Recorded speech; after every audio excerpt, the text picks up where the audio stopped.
योगी का ऑर्डर आते ही अबू आजमी गिड़गिड़ाने लगा है, लेकिन इसके बाद भी महाराष्ट्र की विधानसभा में सजा दी गई है। इधर यूपी पुलिस घसीट कर लाने की तैयारी में लग गई है और योगी ने एक बहुत बड़ा ऐलान करके पूरी सपा में हड़कंप मचा दिया है। अबू आजमी के लिए पाकिस्तान में जश्न हो रहा था, लेकिन अब 24 घंटे के अंदर ही अबू ने भयंकर पलटी मारी है। सबसे पहले आपको बताते हैं कि आखिर योगी आदित्यनाथ ने विधानसभा में ऐसा क्या ऐलान किया है जिसकी वजह से समाजवादी पार्टी के अंदर हड़कंप मचा है। लेकिन उससे पहले अबू आजमी ने क्या कांड किया है उसके बारे में आप जान लीजिए।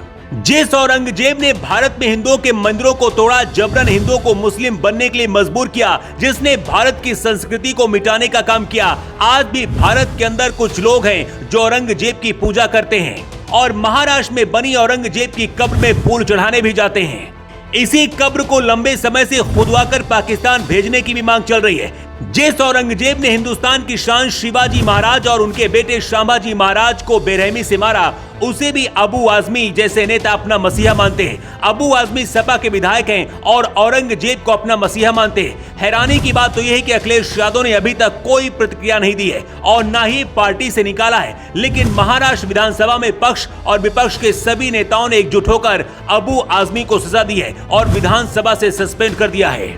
लेकिन अब सबसे बड़ा एक्शन योगी आदित्यनाथ ने लिया है। यूपी विधानसभा से योगी आदित्यनाथ ने कहा कि महाकुंभ में कमियां खोजने वाले औरंगजेब की खूबियां बता रहे हैं। योगी आदित्यनाथ ने कहा कि औरंगजेब को अपना आदर्श मानने वाले उस विधायक को पार्टी से निकालना चाहिए और उसे भारत में रहने का भी अधिकार नहीं है।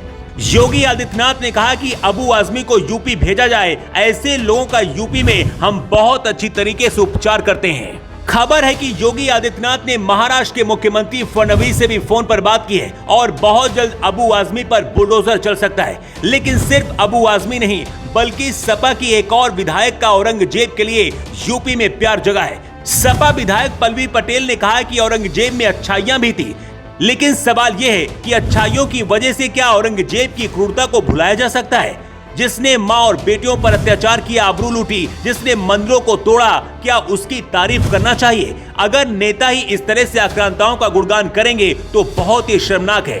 इधर जब अबू आजमी की गर्दन पकड़ी गई तो उसने पलटी मारी। अबू आजमी ने कहा है, मेरे शब्दों को तोड़ मरोड़ कर दिखाया गया। औरंगजेब रहमतुल्लाह अलैह के बारे में मैंने वही कहा जो इतिहासकारों और लेखकों ने कहा है। मैंने छत्रपति शिवाजी महाराज, शांबाजी महाराज या फिर अन्य किसी भी महापुरुष के बारे में कोई अपमानजनक टिप्पणी नहीं की है। मेरी इस बात से कोई आहत हुआ है तो मैं अपने शब्द, अपना स्टेटमेंट वापस लेता हूं।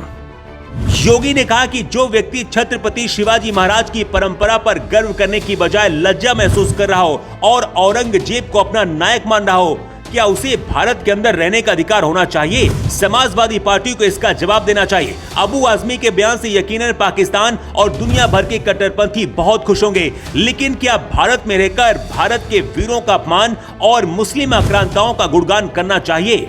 ऐसे लोगों को क्या माफ करना चाहिए और क्या ऐसे लोग सच में नेता बनने के लायक हैं? कैसी कार्रवाई होनी चाहिए? अपनी राय दें।